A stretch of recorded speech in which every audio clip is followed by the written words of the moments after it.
Welcome back to Fantasy Football by Committee, powered by Flurry Sports. It can be tough to win a fantasy league on your own, but at FFBC, we will work together to bring home the hardware.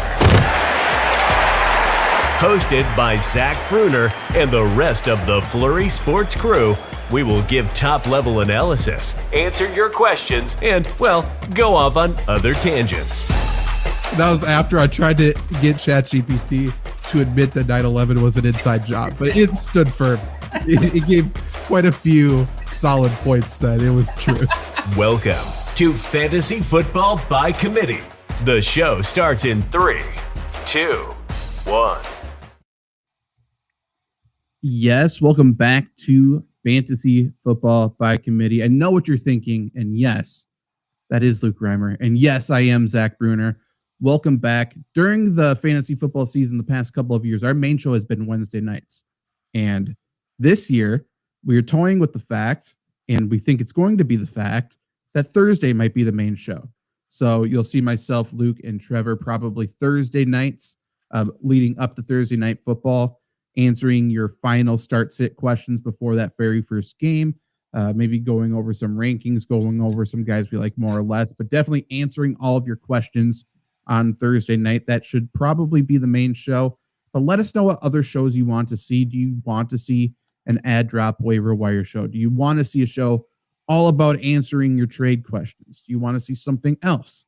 Let us know, and we'll pretty much be excited to give that to you, especially if you are a member. And if you want to become a member today, you also get access to the draft kit. You get access to the sortable data files. You get access to in-season data. You get access to so much. But yes, the big thing right now is the 32-page fantasy football draft kit, award-winning, I may add, if you're on YouTube. Link in the description. Otherwise, you can scan the QR code on the screen or go to buymeacoffee.com/ZachBruner, ZachBruner. 32-page draft kit. I was top 10 in draft rankings last year, top 10 in-season rankings, top 5 in running backs, top 5 in wide receivers. Really good rankings in there for half PPR and PPR, top 200 as well for both. And we got stats about boom bust, consistency, air yards, a bunch of advanced analytics that are useful, not the ones that are made up or the ones that are stupid for stupid people. We got ones that'll help you pick winners, ones that'll help you with IDP, help you with just opportunity for receivers, help you with kickers, lots of good stuff in that draft kit. And you get access to a group chat with me as well. If you are a member, that's $5 per month. If you want to spend $10 just flat for the draft kit, by all means, go ahead and do that there as well. Updates coming after the next round of preseason games. Updates again coming before week 1. You get access to both of those updates if you are a member or if you buy the draft kit. Does not matter. Hello. Hey. Luke. Let's talk about some fantasy. Real quick. I just turned on in the background here. I have the Steelers-Panthers game going on right now. Jalen Ramsey looks awesome in black. Ooh, yeah, I bet. Yeah. Jalen Ramsey as a Steeler is so good. Yeah. He's going to be, I'm interested in him for IDP because he's going to be all over the field. He's going to be in the box a lot, I think. Yeah. Yeah. Feels like a lot of press and run at me. Jalen Ramsey is already one of the better defensive back tacklers that's like ever played football. He's a physical guy. He feels like a perfect Mike Tomlin guy.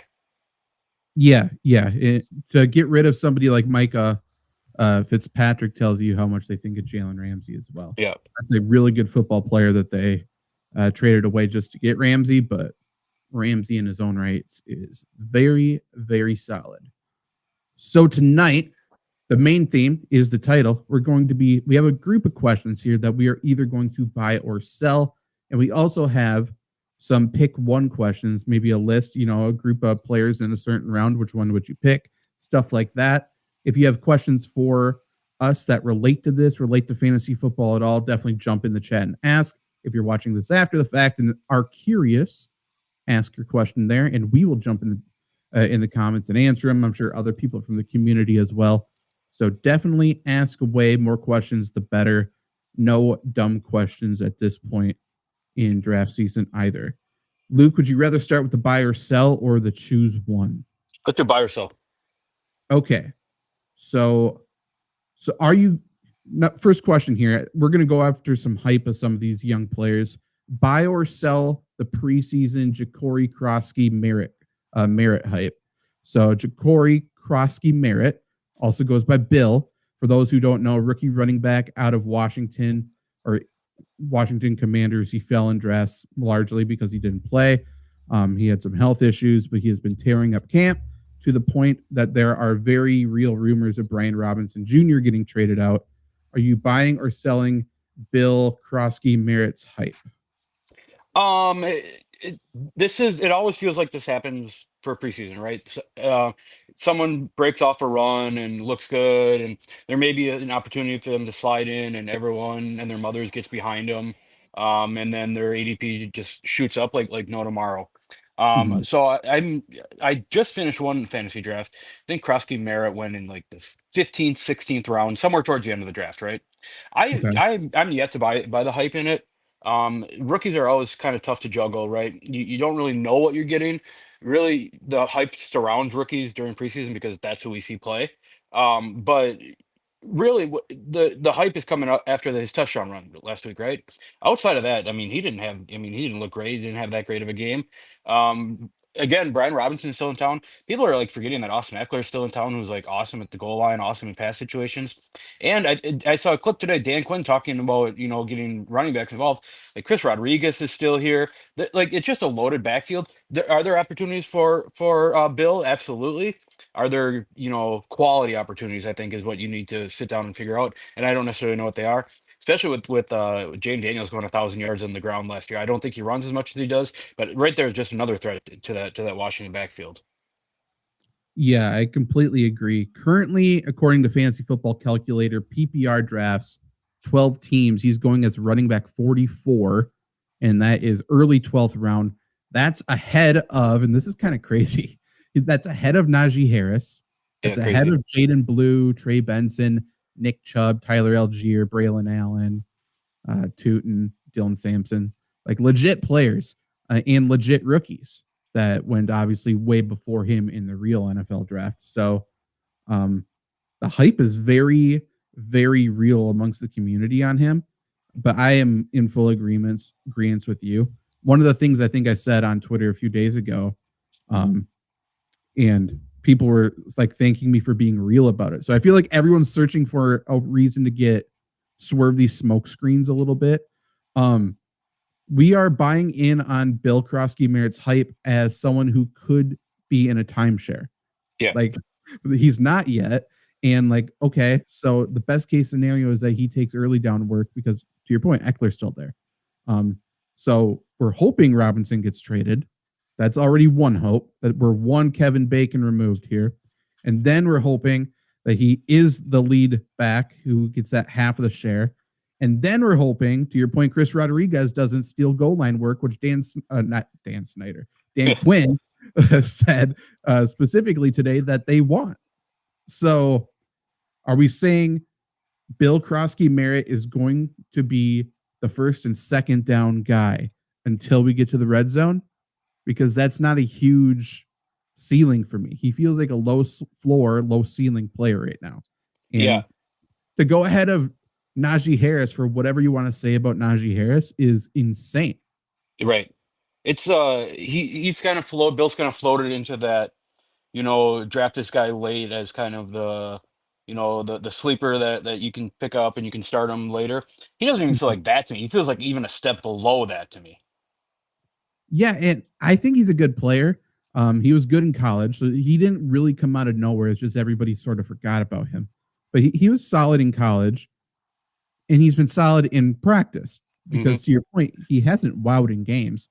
He hasn't been the best Washington Commander running back in games. I would say that's probably Rodriguez, who's also a good player in his own right. He beat out, I think, Jarrett Patterson a couple years ago. Yeah, I really like Jarrett Patterson. I think he's with the Chargers now or something. Yeah. But yeah, so if I'm buying or selling Bill at, what did I say, running back 44, like I have to sell that because we're drafting him at slightly below his best case scenario, I think, which is crazy. Yeah. Yeah, to me, like, in a perfect world, and you'll never have it just because there's so much hype around it. I mean, he goes undrafted and he doesn't get picked up until the Brian Robinson news happens. Right. Yeah, I completely agree. Also in that same interview with Dan Quinn, people aren't really talking about it because I feel like they didn't understand what he was saying. But they first off, they didn't ask about Robinson, so who knows about whether he's going to stay in or whatever. But the whole clip was, yes, we like what Rodriguez can do in the goal line, like he is a tough runner, can get skinny in short spaces. But he said we aren't a traditional team that want to like traditionally use a fullback. Um, like we'll do things a little bit differently. And to me, it sounds like they want to run a lot of two running backfields in the red zone, which makes sense too because you could do all kinds of misdirection. They're all decent receivers, other than Robinson, so they all could be threats or whatever. But I say all that to say, again, best case scenario, maybe sometimes he's one of the running backs in the red zone. Do you just to entertain me, do you still have the calculator up for ADP? Yeah. Where is Chris Rodriguez going? Oh, nowhere. It goes to the top 65 running backs, and Yeah. he's not one of them. He's nowhere. I added him to my rankings today, and the consensus, I think, by the way, I just put him at like running back 80 just to get him in there. Mhm. I think the consensus is like running back 100 something. Yeah, that's crazy. Like he's not even a thought to be ranked at the moment. But even if his only role this year is to be a short yardage guy, he's going to finish top 50. Yeah, right. So I think that is interesting. And I'm not saying bad stuff about Bill Krofsky Merritt. I'm just saying move him down, move Rodriguez up a little bit, and Eckler might be the most valuable running back in the backfield, and nobody even wants to talk about him. Right. And just logically speaking too, like maybe all signs are pointing to Brian Robinson getting traded at this point. If he does, if Washington does retain him, is there a spot on the roster for Bill? That's like he's probably running back 3, but that would mean they keep 4 because very clearly Rodriguez is in the plans. Right. So how big of a shit would the fantasy community take if Bill gets cut? He's one of the roster cuts. Right. That would be incredible. And David, I put your comment on the screen like immediately after we said Eckler. You asked what about Eckler? Yeah. Truthfully, no one's talking about him. His ADP, let's find it again. This is PPR league, so certainly inflated a little bit because of that. Running back 36, end of the 9th round. I don't hate that draft position for him, but truthfully, again, if he's healthy, there's no doubt he outperforms that. Yeah, so in a 10-team league, I just drafted him in like the 11th round. Yeah, I don't hate that whatsoever. That's going behind Etienne, Judkins, and Jordan Mason. Very clear question marks about all of them. But where it gets interesting, and I might like these 3 players even more, actually, he's going just ahead of Javonte Williams, Zach Charbonnet, and Ramondre Stevenson. All legit players in a committee. Right. So very, very interesting. I think I would like Zach Charbonnet the most out of any player I just named, personally. Yes. Okay. Next, buy or sell. Again, rookie running back. Are you buying or selling the TreVeyon Henderson preseason hype? For clarity, he is in a 12-team league going 5th pick in the 5th round. So this is kind of an interesting one, right? Like it feels like all signs point to TreVeyon Henderson taking over this backfield. I think the question is when. We've seen, and he kind of feels like the guy who's getting the most hype to me right now, just because we saw the kick return, right? He's electric with the ball in his hands. He doesn't really feel like a workhorse guy to me. I don't necessarily know that Vrabel and McDaniels are going to run workhorse guys. I mean, we've seen McDaniels win how many Super Bowls with like 4 running backs that nobody's ever heard of before. In my mind, is a guy who sees, immediately sees 7 to 9, touches, plays, maybe 7 to 12 plays where right he's kind of the focal point where he's either the guy or the decoy. Again, Ramondre Stevenson, who I think is an awesome running back. Like there's so much hype on him 2 years ago, and he's been fine. He's been fine as an RB3 as a flex kind of player. Antonio Gibson's still around, who's a good short yardage guy. He's a good receiving guy. It kind of feels like that is like the 1A, 1B of this offense. And Travion Henderson is kind of like the 1D. We'll slide him in every now and then. Now, is this a situation that I would like to pick your brain about? Is this a situation where you draft Travion Henderson high, it's fifth round, so he's probably going to be your RB2, he's probably going to be your flex, something like that, right? That you're not going to get anything till like week 10. That's my whole thing with drafting him this high. I've never been high on rookies. I'm so just to put a ball on it. I'm selling the hype on it. Like I I like him as a player. I think he's an awesome player. I don't think that he's a guy that I'm going to be relying on starting on my team to win a championship this year. And again, we said it before, but I mean, he showed something good returning kicks. If that's what he is if he gets any kick returning duties in come regular season, I hate him for my fantasy team. Right, and because of that, I mean, just for people who are listening, you might think like, oh, he's getting the ball in his hands. Why would that be bad? People aren't putting their starting running back to return kicks. They're not going to put him in a position where there's guaranteed open field contact. Like, they don't want that. So if someone's going to be the starting kick returner, it tells you a little bit about what their offensive role is, and that's usually not good for fantasy football.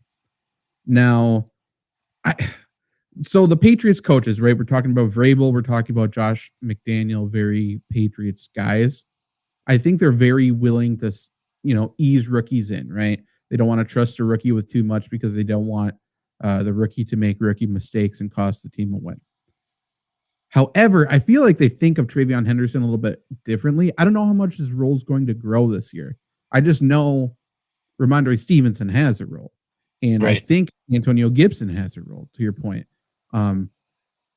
People have been telling me on Twitter, because I keep saying, yeah, Josh McDaniels really loves one workhorse running back, and obviously it's going to be Travion Henderson with how he's built. People have been saying I'm completely wrong with that take, and I don't really understand. They keep saying, look at Josh McDaniel wherever he's been without New England, because he has Josh Jacobs. He has a workhorse running back. He did it in Denver, like whatever.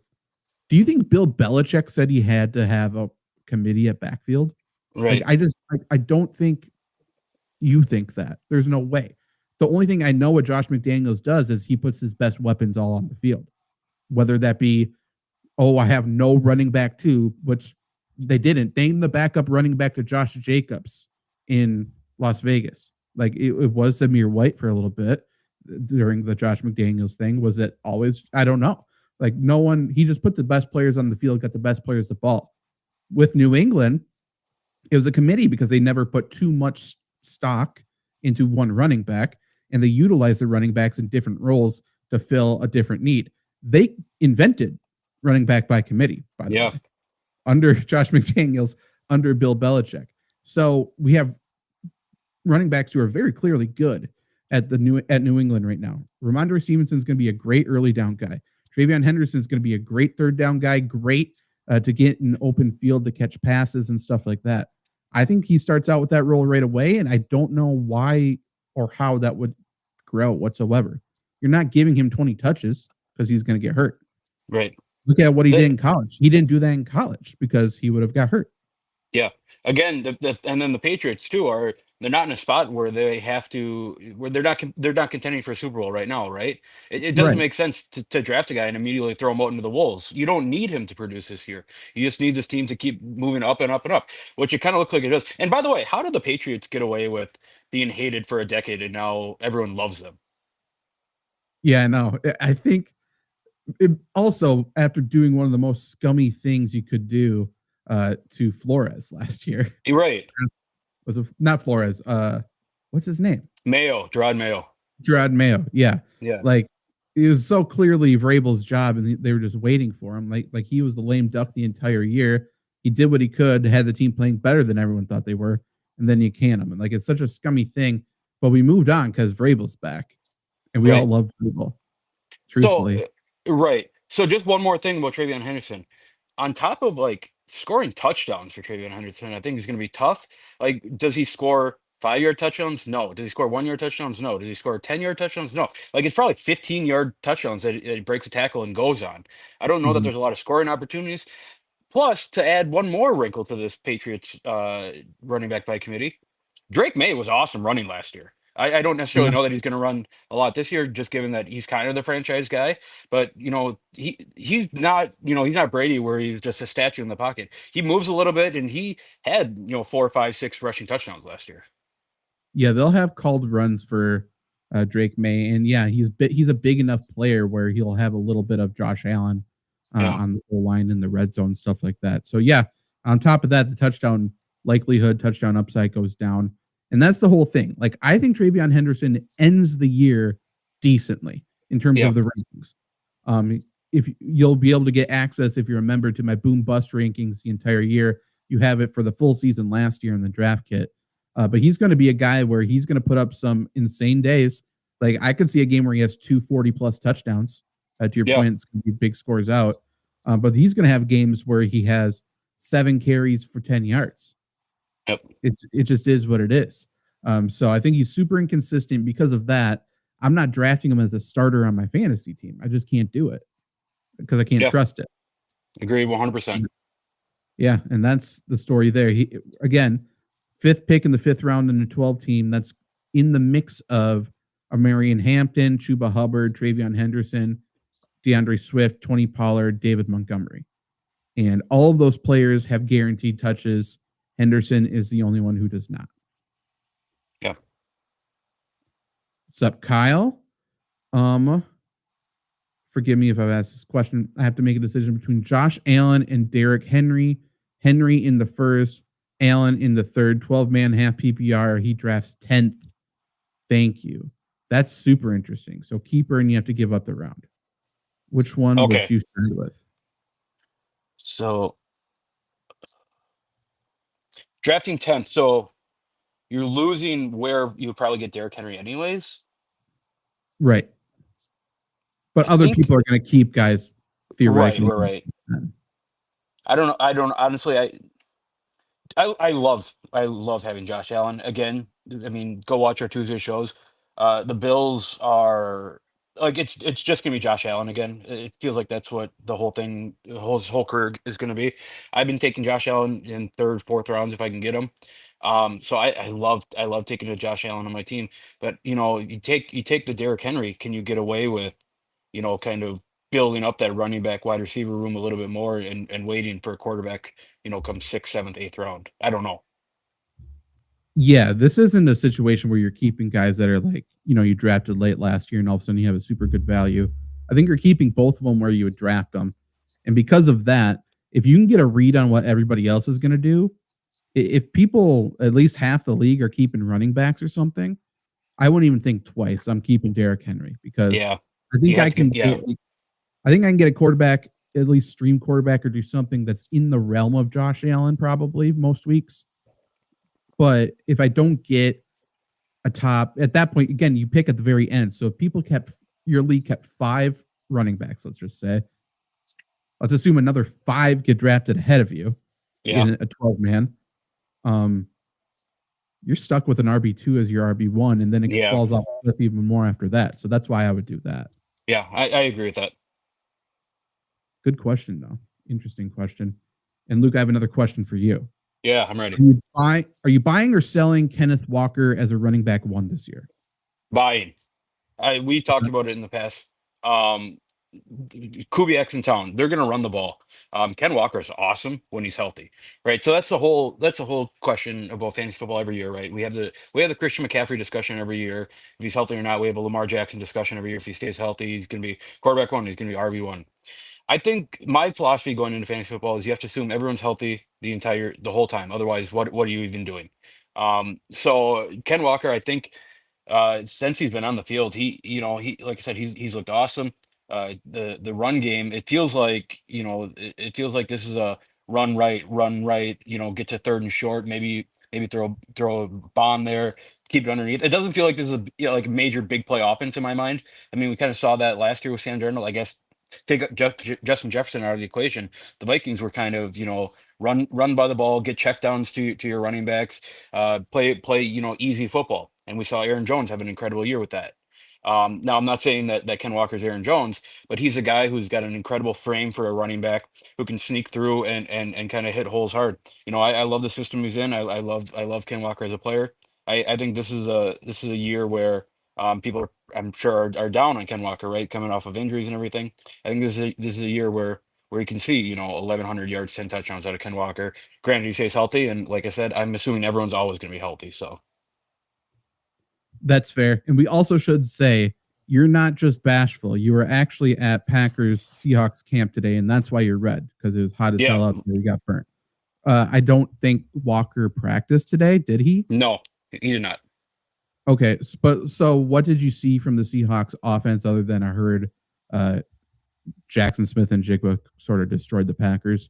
But did they show much of like a zone running heavy team, or like what did they try to do today? It felt like no. It honestly it seemed like hat on a hat, man on a man. Make easy blocks. Charbonnet take power run. Run a couple. I guess run a couple zones, run a couple runs, run a couple stretches. It didn't seem like anything crazy to me. It just seemed like power football. Did they run? I mean, it's a lot of details to just think back on what they did. Did they run a lot of 12 personnel today? And it totally depends on where they are in terms of what they are trying to do in practice, right? Like if they're super confident in one thing, and they're probably very confident in their zone running game right now, they're probably going to be practicing the things that they're iffy about against the Packers to shore those up.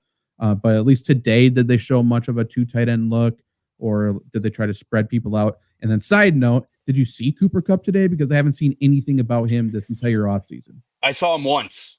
I saw him run one wind sprint down the sideline. But from most of the formations, sitting there on the sideline, it's crazy that fans get better viewing experience than media does. But whatever, that's for a different story. It was Smith and Jigba. Jake Bobo was in a little bit. MVS was in a little bit. And it felt like, it was, it's hard to, it's like 50% one tight end, 50% two tight ends. Zach Charbonnet was kind of taking the brunt of the carries. It was nothing to signal that, Seattle's doing something crazy here. I know I'm not giving you much information, but standing behind the Seattle sideline with like Leonard Williams in front of me, it's hard to see stuff. That's fair. But I know what they want to do on offense for the most part, because we know what Clint Kubiak's going to do, because it's what Gary Kubiak did.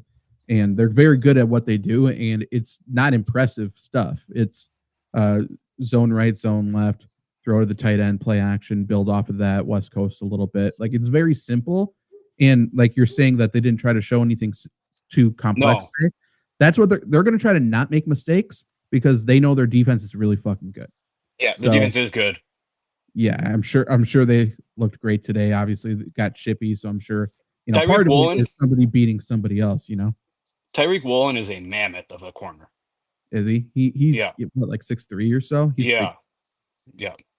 Interesting. We forget McDonald, I think, is the head coach there. Like how good that Baltimore defense was a few years ago. Yeah. Like he built a lot of what the Ravens are still doing right now. And he brought that to Seattle. I think that's going to be a good defense. Everyone has talked about an NFC West team as their sleeper for this year, but a lot of people have picked Seattle. They think they're going to be really good. A lot of that hinges on the health of Walker and the performance of Sam Darnold with probably Cooper Kupp. Like, we know what Jackson Smith's going to do, but they need another wide receiver to step up. Torrey Horton's hurt right now. They're going to need somebody. But if they stay healthy, they're probably pretty good. And I guess let's go back to Kenneth Walker then, because that's what we were talking about. Buying or selling him as a running back one. This is so tough for me, because we already know they're going to limit his touches more than they want to. They've already said that because, one, they want to keep him healthy, and two, Zach Charbonnet is really good, and he's shown he's really good during this camp. So when I heard that news, I brought Walker down. I brought Charbonnet up in my rankings. But when Walker's healthy, to your point, I think he's a lock and load, no-brainer running back one. And I don't want to go into the season thinking pretty much anybody is going to be hurt, other than like I'm for sure adjusting Marshawn Lloyd to lose a minimum of 5 games. Sure. And there's other players like that, like Chris Olave. There's no doubt I'm ranking him, assuming he's not playing a full season.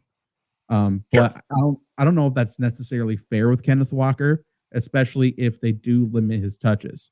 Like, let's just say he averages 16 touches per game. I think that he's good enough to get RB1 with those numbers. For sure. Drafting, given where he's being drafted to right now, right? If you're Ken Walker would be your RB1 if you go something like a Jamar Chase and come back and get second receiver or Brock Bowers or something like that. I like that a lot. If you pass on that first 1-2 tiers of running backs. Yeah. So he's currently going as running back 15 in PPR leagues, which is crazy. And the names that he's going behind, I have questions about all of them for sure. That's Chase Brown, Elvin Kamara, James Cook. I have questions about all of them. He's going ahead of James Conner, who I think there's a real conversation with those two. Then he's going ahead of Breece Hall, Marion Hampton, Chuba Hubbard, Travion Henderson. So, like, there really isn't that much that separates Henderson and Kenneth Walker in terms of their draft spot. And we just talked about Henderson. In terms of fantasy value, I think it's night and day still for me. Yeah. Yeah. Like, I think if you can start your draft like Justin Jefferson, AJ Brown, Ken Walker, I think you're sitting pretty.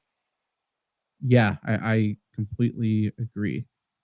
I didn't realize, Ken Walker is obviously not Derrick Henry. I didn't realize that he's not very tall. No, he's a small guy. That's the whole thing. Like, he's not durable, and he's another guy. He can't be a workhorse running back. There's just no chance. He's never going to be a guy that leads any game in carries, really. Probably never going to lead the league in carries. He's never going to do something like that. But he's very effective in 12 to 14 touches. And I think Henderson can be that too. Yeah. I just think Walker has more ability to finish in the end zone probably than Henderson. Right. And it feels crazy that Ken Walker's only 23 years old. Yeah, that's true. Yeah, very young. And not a ton of wear and tear. So all good there. Are you buying or selling, sticking in the running back world, buying or selling Christian McCaffrey as a first-round pick? Oh. In PPR leagues right now, he is currently going 7th. Yeah, that's interesting. I think I know your thoughts on it, but yeah, I think I'm buying Christian McCaffrey, right? If you're drafting him, I'm gonna guess that he's gonna go like probably towards the end of the first round, right? There's gonna be guys who I don't want him, he's gonna get hurt or whatever. We know what like when Christian McCaffrey's healthy and he's geared up to go, he's probably the best running back in the NFL. Given what the 49ers have going on in the whole, I guess, weapons department, I'll call it. There's not a lot to be excited about if you're a 49ers fan, right? Brandon Ayuk is out. There's no Deebo Samuel. Ricky Pearsall I like, but there's question marks surrounding him, of course. I know they bring in Sky Moore. That's funny. Again, question marks around Sky Moore. Who knows what that is? I mean, Christian McCaffrey is the guy for the San Francisco team. San Francisco's still got a really good defense. They still have a really good offensive line. They just paid Brock Purdy, a bunch of money. So San Francisco has to, to kind of put on a face of, we're going to win a championship. They have to go. They have to use Christian McCaffrey. So yeah, I'm in on Christian McCaffrey, especially in PPR formats. It's 100 catches. It's 100. You're getting 100 points in PPR just off of him catching balls, playing a full season. My only worry with him is that there's no 75% Christian McCaffrey. If he's in the game, he's getting 25 touches. And again, for fantasy, that's going to be outstanding. He's taking a lot. Talking about Kenneth Walker's wear and tear, McCaffrey is a bald tire. But I do think he can still get the job done. I think he's for sure a first-round pick for me. In fact, for PPR leagues, I think he's a tier 1 running back for me. So I have my rankings broken down into tiers. So I think I have him at running back 3 or 4. But if you told me he finishes as the top running back in fantasy or top scorer overall in fantasy, that's not even a tiny bit surprising. What if he comes back and looks exactly how he did 2 years ago? That's it. Oh, he's going to be good. Yeah, you tell me Christian McCaffrey finishes number 1 fantasy player this year, I say no shit. Of course he does. Right. And yeah, they don't have a ton of experience, healthy talent and experience, I guess, in that pass catching core. They're again putting a lot of trust into George Kittle's health. He was great last year. He was insanely good last year, and he stayed healthy. That's rare for him. Like he's going to miss a couple games usually because of just how he plays football. Brandon Ayuk probably going to start the year on PUP, I think. So he's going to miss probably 4 or 5 weeks or something. In the last time we saw him, he wasn't good. Right. So, yeah, Juwan Jennings is hurt. They got Russell Gage there. He's hurt. There's a lot going on there. I mean, just logically thinking, if you break down the San Francisco offense, who is going to be the one scoring points? And you come back to Christian McCaffrey every single time. Yeah, and whether it be, I think he's a workhorse, but also, yeah, they get into the red zone. Who's the go-to guy? It's him. Whether he's catching the ball, whether he's running the ball. George Kittle's the other one because Ricky Pearsall's great. I don't think he's a red zone guy. I don't think Juwan Jennings is a red zone guy. I don't think Brandon Ayuk really is a red zone guy. So, yeah, probably a lot of Kyle Juszczyk and Christian McCaffrey in the red zone would be my guess. Yeah, Juszczyk, I guess on top. Yeah, I'm happy that you brought him up. On top of that, you also have Kyle Juszczyk lead blocking for you. Yeah, and he's outstanding. He's a good player, obviously. Okay, another old running back, bald tire.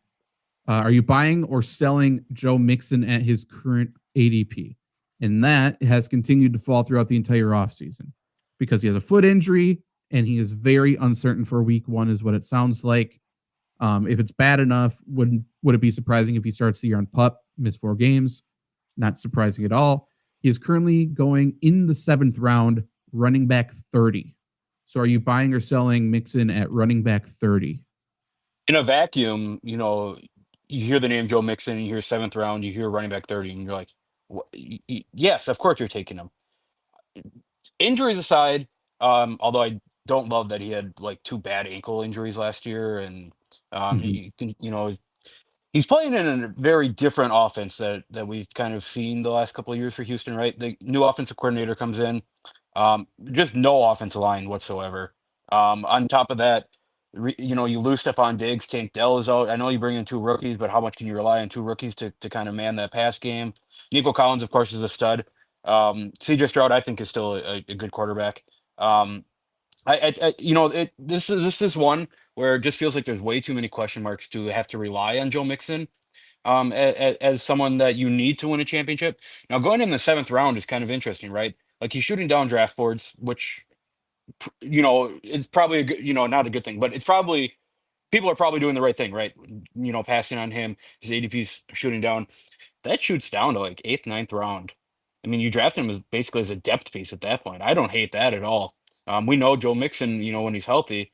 To me, you're walking a fine line here of if you need Joe Mixon to play a vital role in your team, I think you got to pass on him. If you can get away, with stashing Joe Mixon for a little bit, you stash him in your IR spot and move something else around. I don't hate it.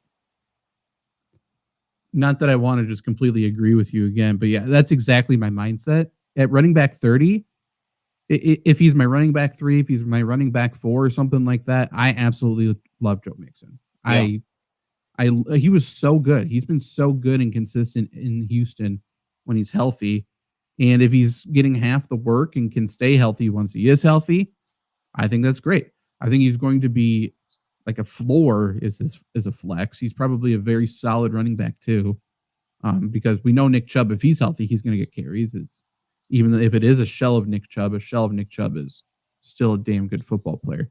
But yeah, I like Mixon quite a bit at that ADP. I think it's worth a risk.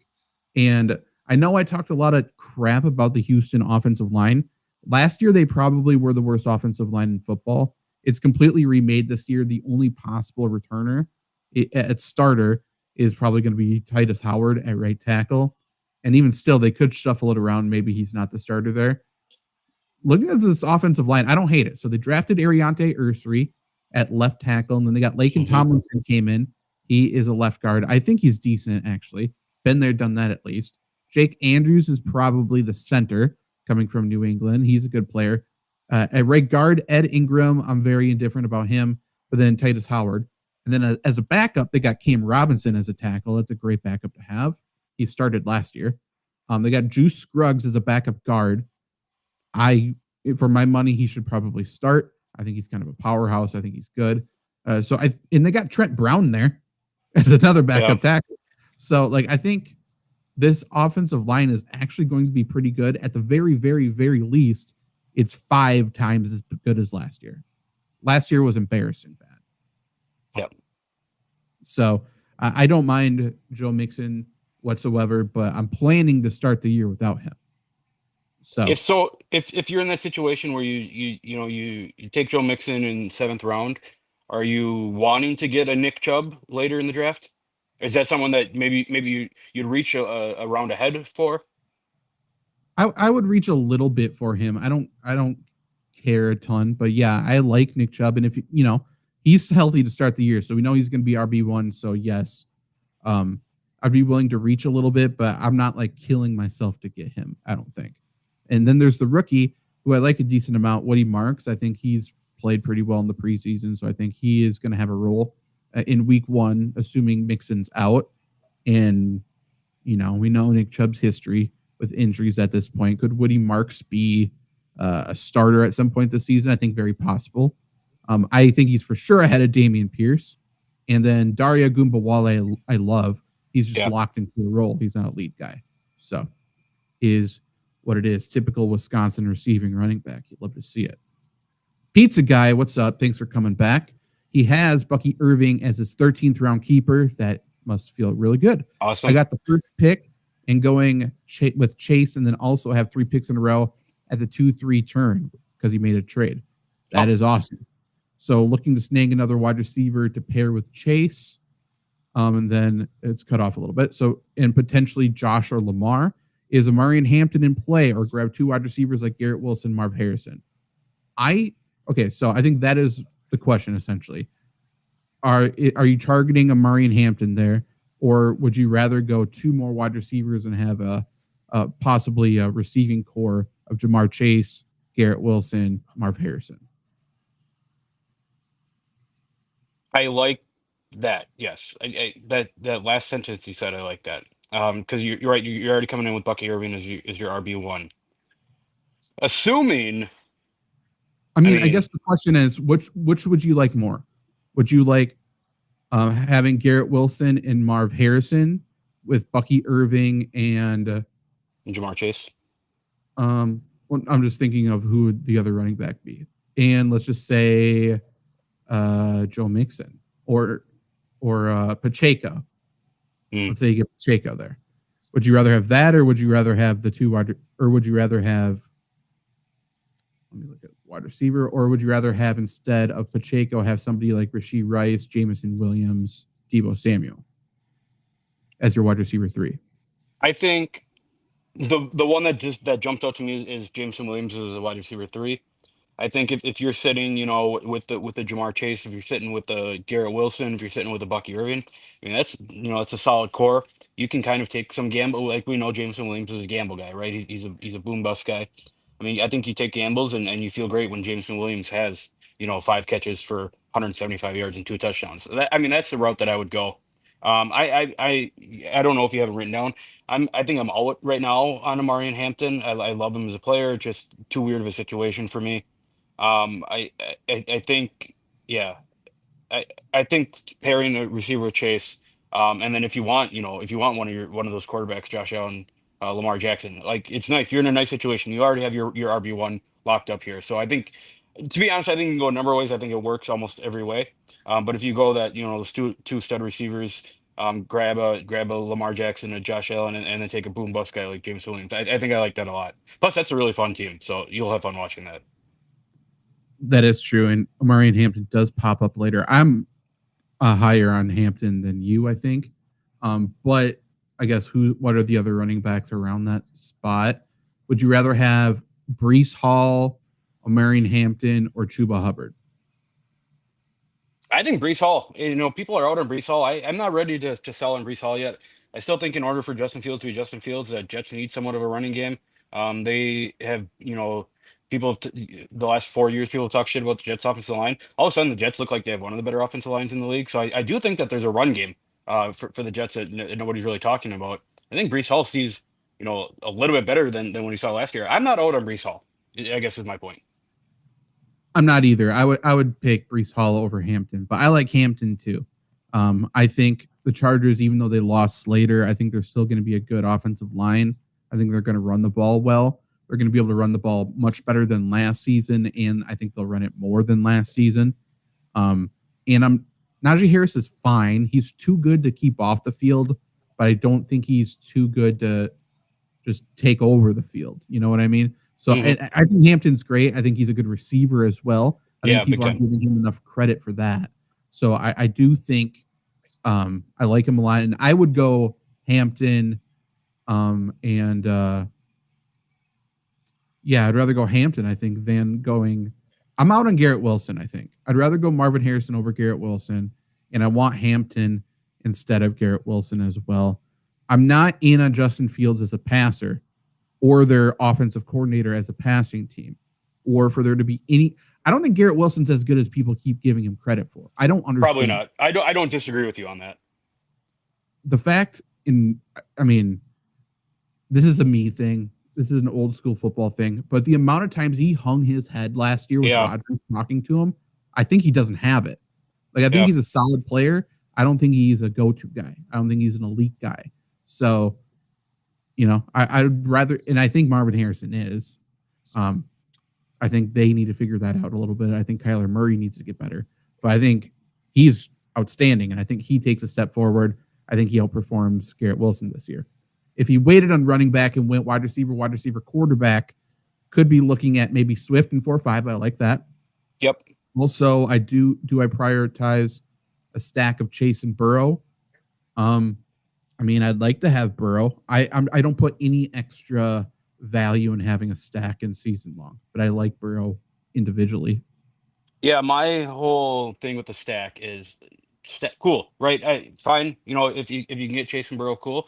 I don't think you should ever reach for a stack. I think you let it come naturally. If you need a quarterback at the spot that Burrow's going to go, you take Burrow. If you need something else that you're going to, it's going to hurt you in the long run, that you're taking Burrow over, I hate it. Every player scores points individually. So if you think someone is better individually than Joe Burrow at a spot, take that player, because best case scenario is everyone scores a lot of points. The worst case scenario is either Chase gets hurt or either Burrow gets hurt, and then they're both sunk. Then they're tied together. If they both go off, great. But what's to say the player that you thought was better than the other side of the stack also goes off? If you think they're better, take the guy who's better. Clarity, what is up? New name. So like to see that. Pick 2 to stash PPR redraft. Tajay Spears, Sampson, Allen, Bryant, Thornton. Need help with Allen. Is it Braylon Allen probably? Probably. I'm assuming. It's not like Keenan Allen or something. So let me know. They're all, not all running backs because Thornton's there. Let us know. Who's Bryant? Why can't I only think of Martavis Bryant and Kobe? I don't know. I can't think of it right off the top of my head. But I'll just talk about Sampson real quick. Right, the Dylan Sampson, the news with Quinshon Judkins, right, is that he's not facing any, I guess, legal charges. The NFL hasn't done an investigation into it yet. Could that rear its ugly head? Pat Bryant. NFL probably could do that. Quinshon Judkins is not signed to the Cleveland Browns yet. He has not practiced or done any training camp with them coming in, as a rookie. That's kind of tough. Jerome Ford is there, who Jerome Ford's not really that good of a player. So I think Dylan Sampson probably has some opportunities to see some starting work. When inevitably the Browns start 0-2, 0-3. Sampson's definitely a stash for me. And right. Yep. I like him. He's a very fun player to watch. He's tall. He's fast. People don't give Smith credit. He's probably a top 10 quarterback in the league, but you get filleted if you say that. I think the Raiders have offense sees a big step up. I think if you're stashing them, once that offensive line gets a little bit better come the next couple of years, I think Thornton might be somewhat of a player. I also don't think Jacoby Myers is that great of a player. So I'm going Sampson. I'll give my answer. You refresh your stream, and I'll get you back in here as well. So pick 3 coming in at the end. So I think the only lock for me personally is Braylon Allen. Like, I think he's an obvious. But I think Spears is great. He's just always injured, right? So I would go Braylon Allen. I would go Spears. And then for the third one, again, this is redraft, so it's not dynasty, so it's not a keeper here. Pat Bryant is still out for me, even though with the trade of Vele or whatever. I think Pat Bryant's a good player. I just think he's going to start so slow that you're going to want to drop him anyway, so it doesn't matter. I think I'd keep the 3 running backs. I think Thornton's good. I don't know how consistent of a role he's going to have. So I think I'm going to go Spears, Allen, and Sampson. Clifford, what's up? 8-man league, full PPR. Which combo of picks would I rather have? Interesting question. 1, 16, and 17, or 4, 7, and 39. So let's look at the difference between 7 and 16, 17, and 39. So PPR right now, pick 7 is either going to be probably a Christian McCaffrey or an 8-chain. Pick 16 currently is a Josh Jacobs, Drake London, Bucky Irving, Jonathan Taylor, AJ Brown. Obviously, that includes 17. 39 would be Marvin Harrison, James Conner, Breece Hall, Terry McLaurin.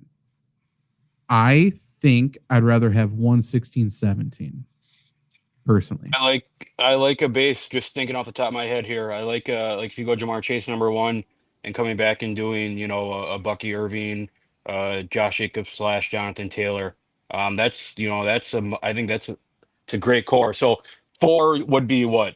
It would be, I don't know, maybe one of the running backs, your Justin Jefferson, your Jahmyr Gibbs, something like that.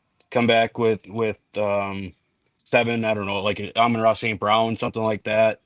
And then 39 is like you said, a Marvin Harrison. I think I like 1, 16, 17 core a little bit better than that one. I agree. And yeah, for 4, you're probably either getting Saquon or Gibbs at 4. So let's just say again, I guess for example, 4, 7, 39, you could go Gibbs, McCaffrey, or you can go like a Malik Neighbors. But let's just say Gibbs, McCaffrey, and Marvin Harrison. Or if you did go receiver there, you could go Gibbs, Malik Neighbors, or Jefferson 8-chain, something like that, and then come back with James Conner as an RB2, which I love James Conner as an RB2. I still would go 1, 16, 17 though, personally. Pizza Guy as well. Where do we target JCM in Washington and overall thoughts? Definitely want to rewatch. That's what we started the show with. What we're saying is best case scenario, he's in a split backfield where he's not the receiving back, and it sounds like he's not the goal line back. Dan Quinn came out today, said he likes Rodriguez as a goal line guy, as a short yardage guy. And then we know Eckler's the third down guy. So the best case scenario is where he's splitting. He's currently going as running back 44, I believe we're talking about, which seems to be too high. I don't mind him as a player, but he also has an injury history. That's the reason why he dropped in the NFL draft. So I think he's a low floor, low ceiling guy. And I think the hype is crazy. We're hoping Robinson gets traded to like the Saints or something, which could happen as soon as tonight. If that does happen, again, he's probably going to be ranked in the middle 30s for me. Yeah. That's the best case scenario, and we need a trade. Again, people are not talking about this Washington backfield that Jaden Daniels also runs this football. True. Very true. And Zach Ertz is there to catch passes in the red zone as well. Terry McLaurin theoretically is still on this football team. And hey, you know who else likes to carry the ball sometimes? Deebo Samuel. So Deebo Samuel. Yeah. No one's even considered that yet. So I would assume that happens. I don't know why we didn't talk about that earlier. Cut this in later in the video, Zach. Dan Quinn said he wants to do unconventional things in the red zone and not use a fullback. I'm guessing we see Deebo Samuel and Chris Rodriguez in the backfield. Mm-hmm. Why wouldn't we? That makes the most sense. Alex Flores, where do I draft CeeDee Lamb? Or who do I draft? Who do I draft? Or Saquon Barkley? I am going Saquon. I don't know why nobody thinks George Pickens takes away from CeeDee Lamb. Tell me that. Yeah, George Pickens has kind of turned into everyone loves him, right? I guess, not everyone loves him, but the people who loved him now hate him because they hate the Dallas Cowboys, and nobody's really talking about that Dallas can kind of make a push for the playoffs. But I agree with you 100%. Like Saquon Barkley's coming off the, top 5 running back season of all time last year. I said it before, would have had 20 more touchdowns if Jalen Hurts didn't exist. But even if he's 75% of that, that's still the number one pick in the draft. It's Saquon. It's really weird to say a running back is like one of the best players in football. Saquon might be a top 3 player in football, and that's who I want on my fantasy football team. Yeah, he's outstanding. And I think CeeDee Lamb's outstanding too. I think he's a lock wide receiver 1. But his biggest value to him over the past several years has been his volume. So if the volume goes down, the value goes down. And we know George Pickens is a better red zone threat, I do believe, as well. He's still a big play guy. They're both probably going to flirt with, CeeDee Lamb's going to get 100 catches. I would assume Pickens gets close. Yeah. So if that's the case, CD hasn't had a wide receiver 2 do anything for a while. Like the best one's been Brandon Cooks. Pretty big upgrade, I would say. Yep. How do we prioritize or rank premier handcuff running backs? Mason, Charbonnet, good news for you, Benson, or Braylon Allen? That is true. That is true. We have good news for a draft kit. Yeah. Oh, yeah, that's true. So if you get the draft kit, I'll put that on the screen right now. Go to buymeacoffee.com/Zach Bruner, or you can go to the link in the description of YouTube, scan the QR code here, tweet it out on my Twitter as well. We got a 32-page draft kit. My rankings in there, the only place to get my rankings right now. Fully updated. You get the updates for the rest of the summer as well. 32 pages of goodness, and that includes handcuff rankings. So I would definitely go ahead and get that. If you become a member, you get it for free. You get the data files. You get in-season stats. You get a group chat with me to ask questions like this whenever you want. And guess what? I don't sleep much. So if you ask a question at 2 a.m., 3 a.m., guess who's going to be in your DMs? It's me. Hello. But how do we prioritize these guys? Obviously, these aren't the top handcuffs, if you even consider David Montgomery a handcuff, I suppose. But Charbonnet has to be head and shoulders above the others, right? Yep. Easy. Like, I think he's a weekly flex play at the worst. I think he's going to have consistent snaps regardless of Kenneth Walker. Now, I would assume if we're just all of these guys have been talked about as having regular roles, even with the starter healthy, right? Mm-hmm. The one I have the most questions about for that to even be the case would be Benson. Yeah. I think he will have a role, but I think he has the smallest out of all of these guys if the starter's healthy. So I'm going to put him last. And then I would go on top of on top of Kyler Murray, seemingly, who knows what it's right, but like right in order for Kyler Murray to be good, like he has to run. It seems like they want to run him a little bit more this year. And I kind of feel the same way with Braylon Allen. I know you're about to talk about him, but I kind of feel that same way too. That running quarterbacks kind of hurt handcuff rankings just a little bit. Not that it's anything crazy. But it's same. Yeah, I agree. And Braylon Allen, I'm a Wisconsin guy, so I love Braylon Allen a ton, but he was bad last year for the most part. Like, he looked good in everything he was doing and just was not productive. And I don't like, would it be super surprising if the same thing happens and Isaiah Davis starts to get a bunch of carries? No. If Breece Hall goes down, do we think Braylon Allen's a 25 touch guy? No. I think Isaiah Davis probably gets touches. They probably bring somebody else in as well. So for me, it's Charbonnet, Mason. Then I would go Allen and Benson. I love Benson. I'm willing to take the risk on him, but I think in terms of range of outcomes, I think it's more often than not he gets vultured by DeMercado or something like that. Yep. Agreed. I hate to keep saying 100% agree with everything we're talking about, but I do. I agree. I'm not going to dispute it. I know. We don't need to argue for the sake of arguing like some other programs, but we're kind of in line with a lot of these. This one maybe we'll differ on, though, because you got to see him today and see him play really well today. And I'm a little bit of a hater, not as him as a player, but maybe for fantasy. Tucker Kraft, are you buying or selling him as a tight end 1 this year? He's currently getting drafted as the 10th tight end. So when we just because I think tight end Tucker Kraft's kind of along that line of, he's kind of walking that line of a tier 2 tight end, tier 3 tight end. So I think this is an interesting discussion. My whole thing, and it's always been with Packers pass catchers, ever since Davante Adams left town, is who is the guy that they're going to throw to.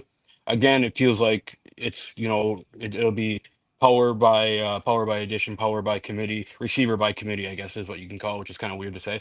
But Green Bay doesn't have an established number one guy. It feels like Tucker Kraft is kind of a guy who is kind of filling that role of, if we need to get it to a guy, plays kind of breaking down, let's just get him the ball.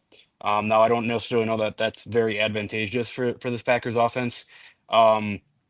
Tucker Kraft is a reliable guy. He'll get you, at least 4 catches for 60 yards every game. You get a touchdown, that's tight end 1 numbers. You don't get a touchdown, then you're sitting around that tight end, your low end tight end or middle tight end 2, however you want to say it. I think just given the nature of the tight end position, which is much better than it's been in years past, I think taking Tucker Kraft is kind of that tight end. Like if he's like the 6th, 7th, 8th tight end off the board, I think that's fine. He's a part of this offense. I don't think you're ever going to go into a week and say Tucker Kraft won me this week. I think he's a guy that you look at, you put him on your tight end spot, you don't think about it, you leave him there all year, you switch him out for the bye week. He's gonna, he'll probably play every week. He'll get you, the 8 to 12 points. But I think if you're taking Tucker Kraft, I don't think you're expecting anything. You're not expecting a 20 plus at all. Luke Musgrave being back kind of scares me a little bit off of Tucker Musgrave off of Tucker Kraft. But I think he's fine. Like I don't think he's, like I said, I don't think he's a guy who's going to ever win you a week. I don't think he's a guy who's ever going to lose you a week. Yeah, and obviously I love Luke Musgrave, and he made a big catch today. Tucker Kraft and Luke Musgrave were the ones who look good. Look good for Packers pass catchers today. And given the Packers receiving core right now, both talent and injuries, I would say they would love it if they could run 2 tight end sets and run the football and use those 2 tight ends, because they both can one can get vertical and the other is just sort of a monster after the catch. And that's kind of what I want to say. Tucker Kraft had a breakout year. Everyone loved how good he was.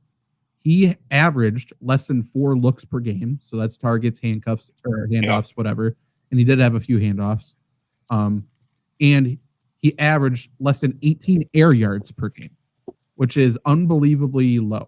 So he did a lot of his damage after the catch, big stiff arm, multiple times, and he's been doing it in practice and stuff like that still too. I just don't want to put any faith in tight ends after the catch. That seems insane to me. And could he do the exact same thing? Sure. I think he's inconsistent at best, because if he doesn't break a 50-yard catch, then he's going to finish with less than 30 yards. Right. As he showed last year. I don't think his role is really any bigger. Do you? I don't,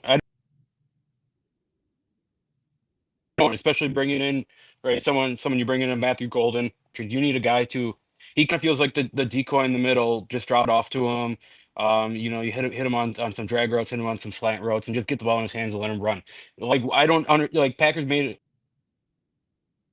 I guess, I don't know, or kind of unlooked of, like Packers looked good last year, right? Finished with 13 wins, whatever. Tucker Kraft was kind of a part of that. I don't see why that changes. If you're going all in for a Super Bowl here. Completely agree. I would refresh your stream as well as we head into the second section of our show here. But yeah, like Packers, they got a good receiver now, but not much else is going to change. They want to run the football a ton, and they're not really going to be taking big shots. They're not going to be a high volume passing team. So whether it be best or worst case scenario, I think we just see a lot of Tucker Kraft, who's also in the game to block a ton as well, which does take a bit out of you. If you get my draft kit, you get those opportunity index stats I was just talking to you about air yards, looks per game, stuff like that. You also get my rankings broken down into tiers, and Tucker Kraft is a 5th tier tight end for me. I am taking him below his ADP. Now, let's go into maybe a little bit of a rapid fire here in a pick one sort of section. And I'm going to start with one question that someone asked me on Twitter, because, and again, we don't need to talk too much about it because we're going to have a series of videos talking about it. Which draft position would you want the most in terms of your, 1 through 10, 1 through 12? Which spot are you wanting to draft from this year? And that's from Stephen Glaze on Twitter, Steve Glaze. So are you picking one? Let's just say 12-team league. I think that's sort of standard now. Which spot are you wanting? I always like picking towards the front. I either like picking extremely towards the front or extremely towards the back. I hate being in the middle. It's actually fun to kind of counteract that. It's fun being in the middle because it feels like you pick more when you really don't. Just you don't have to wait as long. But the front you get top three guy, and the back you get two top 15 guys. I think this year I'm chasing that Saquon year again. So to me, I just drafted it. The number two spot is the spot that I want. I'm not totally sold on Jamar Chase being the number one pick, but he's going to be the number one pick in your draft. And I'm taking Saquon at 2, and I'm coming back, hoping Josh Jacobs is there. If he's not, hoping that someone like a I don't know. I got Devon Achane there in one of the drafts. But if he's there, something like that, something to complement Saquon at the running back too, and then maybe going to Josh Allen and keeps coming on the way back of Mike Evans. That is fair. From the drafts I've done so far this year, and this goes for a lot of years, especially early on when the ADPs haven't shaken out fully yet. Like I really like to pick in the middle, I think, because I feel like I have more freedom. Like I can figure out what I want to do. When I pick on the end, I feel like I'm forced to do something sometimes. And I feel like I have to reach more than I want to do. But if I pick in the middle, I can almost kind of manipulate the draft to how I want, in my opinion.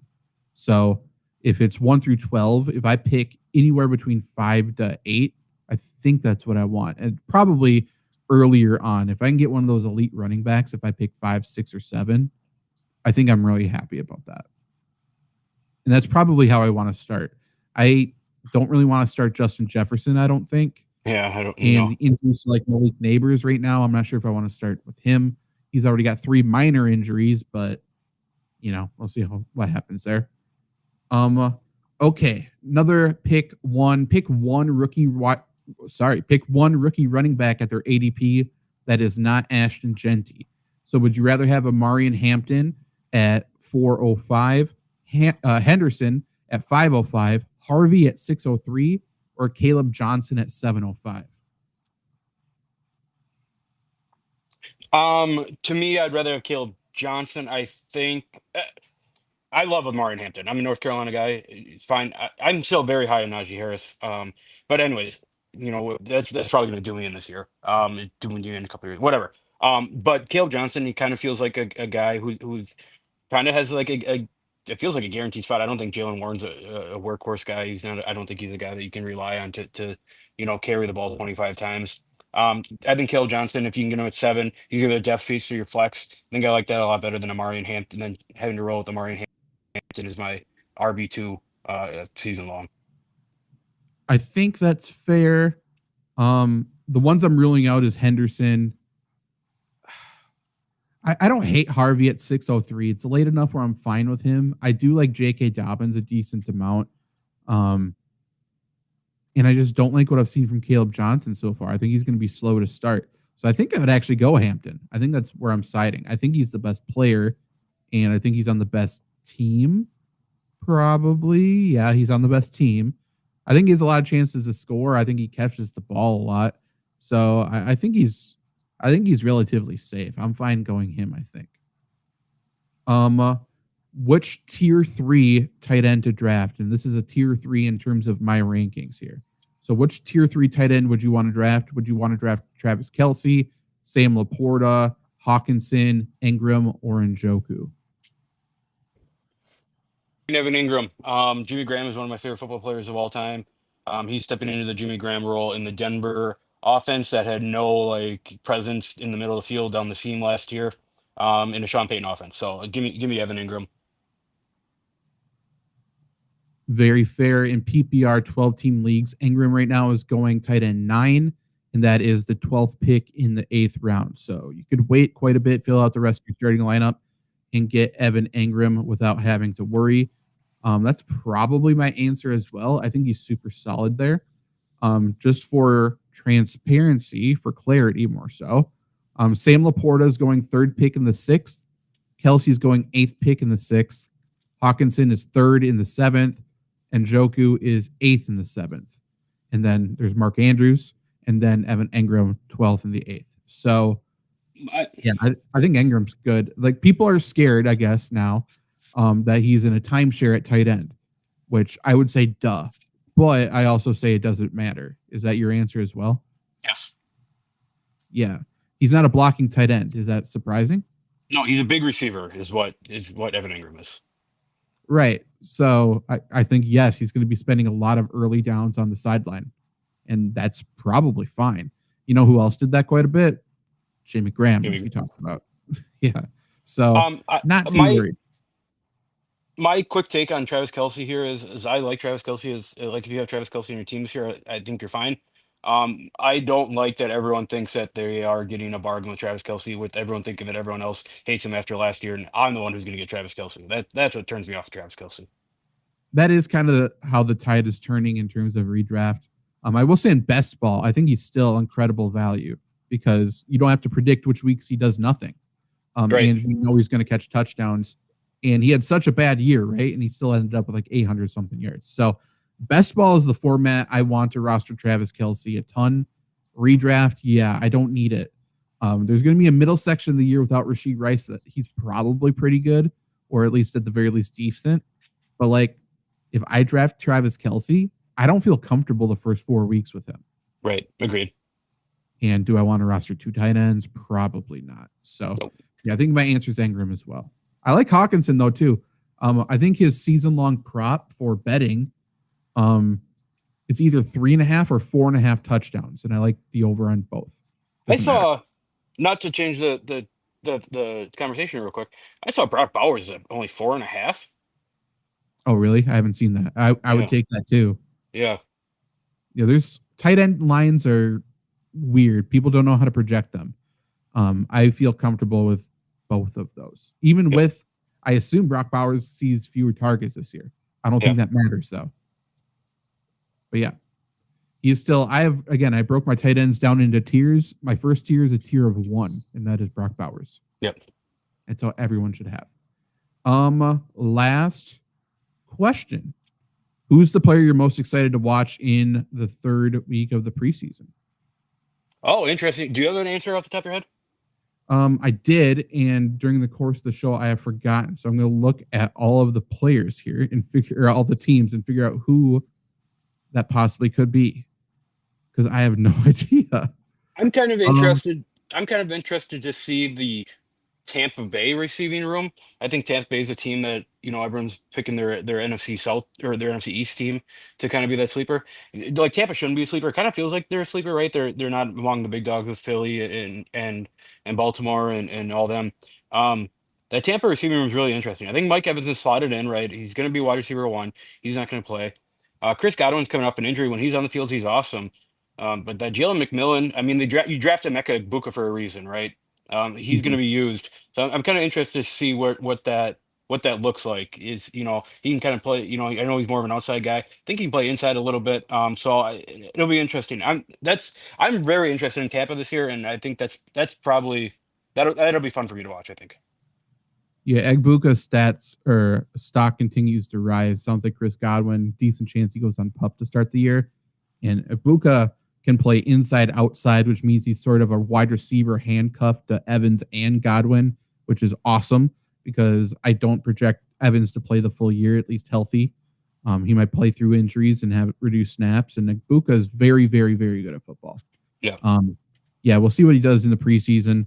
A little crossover between this and our Hard Knocks show.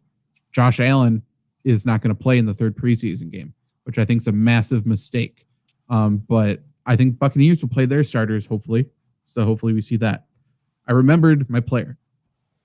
Short answer is Isaiah Bond, because he's now with the Browns, and he could have been a 1st-round receiver, and he's unowned, or he's going undrafted, obviously. And people kind of just saw how good Tillman was last year with Joe Flacco. Right. Are we just assuming Tillman's that guy? And why wouldn't Isaiah Bond earn that role at some point? And I think he's a very good player. He could very easily be the wide receiver 1 on this team. So I'm very interested in that. I'm interested in all the Browns rookies as a whole, though. I don't know if Judkins will play because, to your point, I don't think he's signed yet. I'd like to see more Sampson. I really like Fannin. He's the tight end here. I think they run a lot of 2 tight ends with him and Njoku. But yeah, Isaiah Bond is very interesting to me. And Flacco's playing too. Mm-hmm. selfishly, I hope Flacco fucking stinks in this game because I think there's a lot of value in this Browns offense. A lot. No one's drafting anybody. Right. Like Jerry Jeudy. Where would you draft Jerry Jeudy? Would you draft him is the question. I would draft him. I'd draft him as a wide receiver too, I think. Like I think he's fine. He is currently going as wide receiver 28, end of the 5th round. Yeah. Do you have more faith in him? Before you give that take, I actually want to know: do you like him or Xavier Worthy more? Because I know you love Worthy. I mean, I like Worthy from an aesthetic standpoint, but it's no. I mean, it feels right. Jerry Jeudy has so many more opportunities than Xavier Worthy does. I think Xavier Worthy's on a better offense, but if we're breaking it down to it, who's gonna get the ball more? Who's gonna see more looks? You have to say Jerry Jeudy. Yeah, I think I agree. What's your take that you want to bring up? My take is, and this take doesn't even matter, but people were kind of getting pissed off at Dillon Gabriel for calling Shedeur Sanders. Right, that was the implied thing, that he's the entertainer, and Dillon Gabriel is kind of the work guy, and that all got sorted out. Whatever, that's not even what I meant. Right. People are getting mad that like he should be a good teammate for cares about winning in preseason. Like these guys are battling for jobs. Like they should be like throwing hacks at each other the entire time. I'm better than this guy. This is why I deserve the job. Yeah, we can't just sit around and bank on the Browns keeping 3, 4, 5 fucking quarterbacks at this point. But yeah, if I'm Dillon Gabriel, I'm pissed off. I was drafted ahead of this motherfucker. No one cares about me. Like, I think I was better than this guy in college too. No one cared about me then. This dude has his number retired and didn't do anything in college. I would be pissed as Dillon Gabriel. So yeah, right. Yeah, they should be competitive. It's professional football. Let's be a little competitive. And maybe the Browns are interesting because of that. I don't know. They have a lot of grit on this team, I would say. The same people that are saying that he should be a good teammate, whatever. Again, preseason wins don't count on your record. They don't count on any record ever. No. Those people don't even watch Dillon Gabriel, but they don't watch these games. Who watches preseason football? Sickos like us, I guess. But no one cares. People who are upset just found out Dillon Gabriel's on the Browns. No one didn't hear about it. But who cares? I should have prefaced this by I love Shedeur Sanders. He's like, he should be starting quarterback for the Tennessee Titans. But I love that from Dillon Gabriel. I hope that he meant that. Fuck Shedeur Sanders. I'm the guy. And he did. Like, of course he did. Yeah. Right. Yeah. Walking it back to the correct thing to do, I suppose. But I would have loved it if they didn't. But this was our Thursday fantasy show. I believe it's going to be every single Thursday during the season is going to be the main show. Last year was Wednesday nights. This year, probably Thursday nights leading into Thursday night football is going to be the main thing. Let us know what other shows you want, weekly shows you want. We could do a Tuesday ad drop waiver wire show. We could do a trade show. We could do a final maybe injury news show on Fridays or Saturdays or something like that as well. Please let us know what specifically you want to see. And we will absolutely do that. Randy coming in at the last second saying maybe they trade Kenny Pickett. Maybe. Probably somebody wants him. I don't know who that somebody is. I think there's probably, because just of how dog shit of an organization that is, there's probably the same amount of chance they trade Kenny Pickett as they do going into week 1 with 5 quarterbacks on the roster. Probably. I don't think they just straight up cut him given they traded for him, but who knows? It'll be interesting. Shout out Snoop Hundley here, who's kind of getting to get thrown out to the wolves just because they need someone to play preseason football. Love Snoop Hundley. Same. Has had some good fantasy moments for us. He's won us money. He's won us weeks. Yeah. Love what he's got. One-time Pro Bowler. True. That says something about the Pro Bowl. We will be back next week sometime. Possibly more videos coming tomorrow, though. We will see what happens. But you're watching on Flurry Sports right now, or maybe my Twitter or something. Just know there's also a new fantasy football YouTube channel where we will be dropping videos all season long. That is Fantasy Football by Committee. So go subscribe there.